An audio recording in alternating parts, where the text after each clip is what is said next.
Најпрво би сакал да нагласам дека снабдувањето со топлинска енергија представува јавна услуга. Првото правно средство кое што потрошувачот може да го истрпи како незадоволство во однос на давањето на снабдувањето со топлинска енергија или друг вид незадоволство кон снабдувачот со топлинска енергија е да се поднесе писмен приговор во рок од 15 дена откако е детектиран проблемот. Во овој случај БЕК е снабдувачот со топлинска енергија, па тој во рок од 30 дена по поднесениот приговор треба да се произнесе со одговор кон потрошувачот.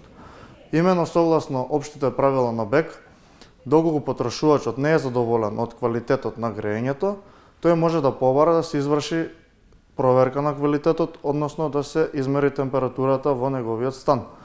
Откако ќе се измери температурата во станот на потрошувачот, доколку се утврди дека таа е пониска од 20 степени, се носи решение со кое што процентуално му се намалува цената која ја плаќа.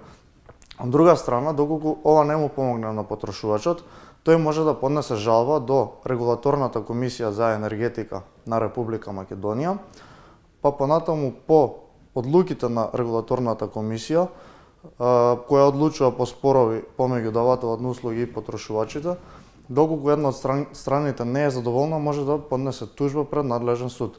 Од друга страна, ова беше првата фаза која што е бесплатна управна фаза. Од друга страна, потрошувачот во секое време има можност да поведе судски спор против давателот на услуги.